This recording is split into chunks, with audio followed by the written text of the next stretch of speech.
One more time, Barry, to putting this together.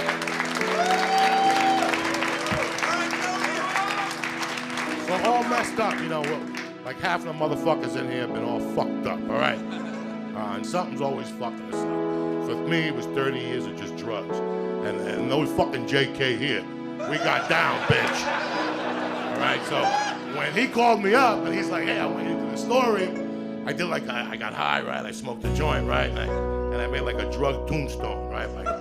Like acid, you know, 79 to like 85. And then I did like Quaaludes, you know, 80 to 87, and, you know, THC crystal. And then, you know, I did blow for a long time. Towards the end, in 2005, I was fucked up. And I really wanted to quit. I wanted to quit at the 25-year mark. You follow me? But I couldn't do it. Like, once I hit that centennial, I had to fucking do something. But I had too much pride to go to a rehab. There was a rehab on Hollywood Boulevard next to Robeck. I went down there for like a week under an alias. But then they started snooping around. I had to get the fuck out of there, right?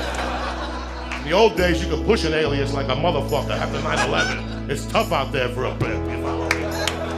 So fuck it, they started at Jose, what? Fuck you, motherfucker. It's fucking anonymous. What's with the questions, motherfucker? So, I'd done heroin before, right? Like when I was like 17, I stole this thing with Didi Quintero, this little fucking crazy Cuban kid. We stole like this thing where you put dishes in. It was brand new that people left in front of the people's houses. Me and Didi picked it up and walked 5 blocks to gun to Brown's house. If you ask me again, I'll knock you down, right? This fucking guy, he was like the neighborhood loan shark. Like if you stole something, he'd buy it from you. So I go over there and I'm like, you know, I want to sell you this. He's like, you drop it off and come back in 2 hours. He was like Tony Iommi, the guitar player from Black Sabbath. And he always entered the door with a robe with his underwear showing like the fucking dude in Boogie Nights. He was creepy, but not really, you know what I'm saying? Like, you had to take a chance with this motherfucker, right? So he goes, come back in 2 hours. I go in there, we're rocking, we're talking shit, right? He goes, I got you $60. He said, he's like, hang out, man. I want to do business and hang out with you. He seemed like a cool dude. So I'm sitting there, he's like, you want to do some heroin? At the time, I had done everything, right? Like, you know, coke, I had done like Tumanols, I had done like THC crystal, AKA Gorilla Biscuits, AKA fucking elephant tranquilizers. So I'm like, fuck it if you want. At this time, I was a fucked up kid, you know, I had no direction. I said, fuck it, I'll do the heroin, right? And I did this gag with this white Chinese fucking heroin. I heard like Chinese music in the background. Ding, ding, diggity, ding. Ding, ding, diggity, ding. I do this thing, and all of a sudden, it's like the fucking room starts spinning, and I gotta puke, and I puke, and I pass out, and I think I'm dead. But I heard like No Quarter by Jimmy Page, the live shit, live from the Garden. And that's how I knew I was alive. So I got up on my hands and knees and I sat with the puke on my face. And fucking Jimmy was blasting at the 5-minute mark. If you listen to that, the song remains the same. Fucking Jimmy Page drops it like a fucking soldier. Especially when you're on heroin. You get the tingles up and down your back, right? And it was on. I felt that heroin, the warmth from God. Like that's what it is. Your balls are warm, you want to come. But it don't matter, you know what I'm saying? Like you want to come, but fuck it wouldn't be good enough as the warmth you're feeling in your body, my ears, and I could see all these, like, I wasn't hallucinating, but it was so warm, I was feeling like I seen every woman that I ever seen in my life and make contact with. Not sex, I was too young for that. Like I seen the lunch lady there, Mrs. Sabatino. I seen the lady who gave me birth, you follow me, who smacked me in the ass. I seen the fucking nun who I tackled in the 4th grade. I seen all these bitches in this fucking dream. I seen my mother. Then I seen like the Virgin Mary, and that's when I knew I was fucked up. And she was stripping like she was dancing with no water.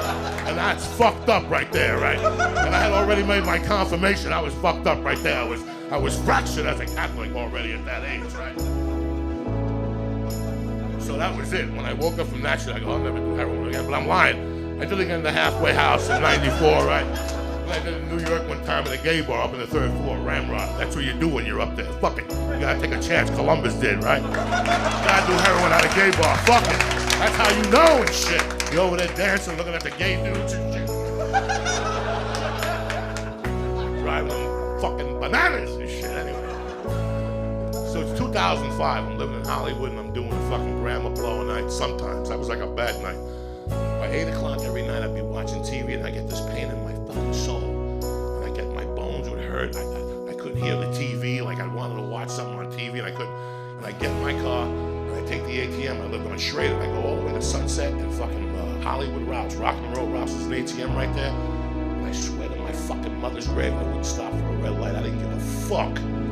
I didn't give a fuck. I parked right in front of it, put my hazard lights on, fucking like a doctor. I run without a handicap stick. I don't give a fuck. I take out $60 and right there I called a drug dealer. I had a couple of them. The Armenian only came on the weekends. The black guy was there every night, and the Mexican motherfucker was there like 4 nights a week, depending on what shift he was working. So I knew all their shifts and shit. So I would go buy a gram, go home, do it in the fucking garage, go upstairs, make believe I was shitting and jerk off in the bathroom and look out the fucking window. That was the extent of my fucking addiction at the time. Then at 2 o'clock when it wear off, I called another drug dealer so they wouldn't know my addiction. Right? Now, was I gonna go to a fucking rehab? Fuck no. So I'm talking to a buddy of mine one day. After 9/11, he moved back to Newark. I go, so you living with your mother? He's like 40-something. I go, so do you still do heroin? He goes like, fuck yeah, every night. He goes, I cop down in Newark. I cop $7 bags of heroin. I go, send me a couple. Now, you ever have a conversation with somebody? And then you're like, you just try to be cool. You're like, yeah, count me in. Wrong fucking dude, right? About a week later, I go to my mailbox and it's like in Crayola writing, you know. Like Joey, CoCo, he spelled CoCo wrong with 2 K's and shit. Diaz, right? I'm like, what the fuck? No return address, right? I take it upstairs, I open it, and there they are, 3 little fucking bags of H. White, that Chinese shit that the terrorists are bringing in like a motherfucker by the dayload with a picture of Obama on it, balls ass naked, smoking a joint and shit, with a white chick licking his fucking nuts like a doctor, right? So I'm like, fuck it. So I'm doing the blow every night, so this Monday night, I go, fuck it, tonight's a different night. I'm doing like a little line of this H. And I usually, what I would do, I was fucking crazy. My girlfriend's great, she don't get high, so I would trick her. I go, you gotta go to bed. You gotta get 8 hours. You're at that age, you need every fucking thing. Don't worry about me, I'm a fucking comedian, this is what I do. You gotta go to bed right now. But while all this was going on, there was a cat population growing in my backyard. And I had already adopted 3 of these little motherfuckers, right? And then they had, the problem was they had 2, they had the mama who was a dirty whore, and then they had 2 big cats that were slinging dick like, you know, they had the Siamese, the warrior. I called him the samurai. He had big black balls. And he was Siamese. I'm not kidding you. When he'd walk all fucked up. Like this guy fucking meant it. Never talked to me. 9 years. Never took a lobster. Nothing. He was a soldier. He just stared me down. Fuck you, bitch. You ain't buying my fucking love, cocksucker, right?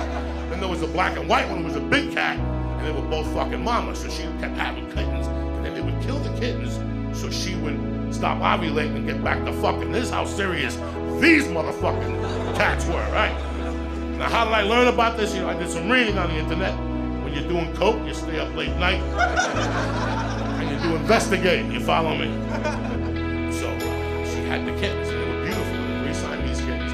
This one black and white, dirty motherfucker. Right? But the 3 Siamese was 2 girls and a boy. DJ was the best little cat in the world. They lived outside. And I step out my back. DJ, I'm fucking well, like a superhero. And the 2 little girls would come in. That's super bad. This little black and white would come, and they would all hang out around me. But Superbad, the black and white would take DJ and take them up trees and shit, and take them off the territory. We'd take them on Selma by the YMCA. And I have to get Superbad. But one of these days, I'm gonna fucking kill you, cocksucker, right? And I caught myself, even though I love the cats, I would never put a hit on a cat.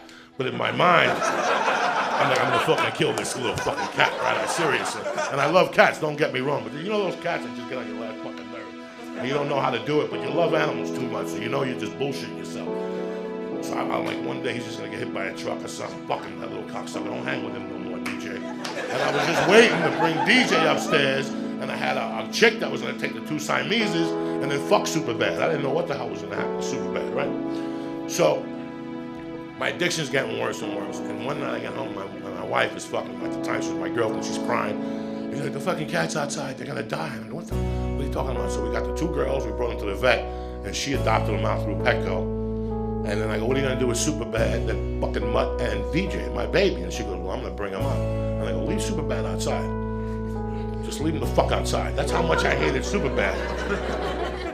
So I go out one night, and my rule was, people, this is how fucked up in my addicted mind. My rule was never to do coke in the house, because it was bad luck. I would always do it in the car, so by the time I got upstairs, I had a shit, and I'd run into the bathroom and hide. You follow me? That was the fucking plan. I had a plan. I was an organized cocaine type of motherfucker, right? So this night, something happened. I had to go to the bathroom. I didn't have time. I ran upstairs. When I got upstairs. My wife goes in the bathroom. The two cats are in the bathroom. So I go in the bathroom and I do the coke. And I'm looking at the both of them. I'm like, I don't even know much. A couple of you up here. And then I go back outside and I do the coke and I probably got some more. I don't know, no fucking story. And I went to bed. And when I got up, my wife woke me up in the middle of the night. She goes, hey, I just want to tell you that fucking DJ died. And that was the Siamese I was gonna die, right? And when she said it, guys, I fucking knew it was the coke. I fucking knew it. And I just said, do me a favor, close the door. And I cried a little bit, and I put the pillow, I put my sleep apnea mask on first. Then I went to fucking bed, right? And yeah, whatever, sleep apnea, whatever the fuck it is. I'm a fat dude, right? And then, so I'm laying there thinking, I finished my crying. I go, you know what? That little cat died because I brought the coke upstairs. Even if I fucking hate super bad, that motherfucker's not gonna die up here, because that's even more bad luck. So I went in there, I got on my hands and knees like a Catholic fucking soldier, and I said, God, if you save these fucking cats, it's super bad, who I can't stand, I'll never do coke again. I like winked at him, like, right, whatever. I said, God, don't let this motherfucker die, and I promise you. And like the first day I had the shitters, you know, but every day I would go in the bathroom and he'd live. Like by the fourth day, I was ready to fucking shoot myself. I was ready just to shoot him and end it. I would go in there like, die. Don't you feel like dying yet? It's over. You don't want to live. It's fucking terrible. Things are tough out there. Trust me. That was 7 years ago. I haven't done blow. I'll tell you what. I'll tell you how close I am with this filthy motherfucker that I love. Because if you go to my house and you look at my cats, and you look at him, you're like, he's like Marilyn on the Munsters. You follow what I'm saying, kid? I got good-looking Siameses, and he's like black and white, and he got a little head and shit, but he's fearless. But I'll tell you how much that dude knew I made a promise for him, because at night, my other cats are cool, but they ain't that fucking cool.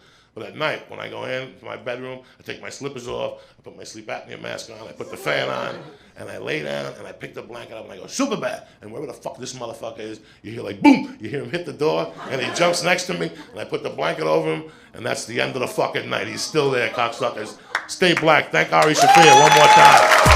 Put this together tonight. They're great.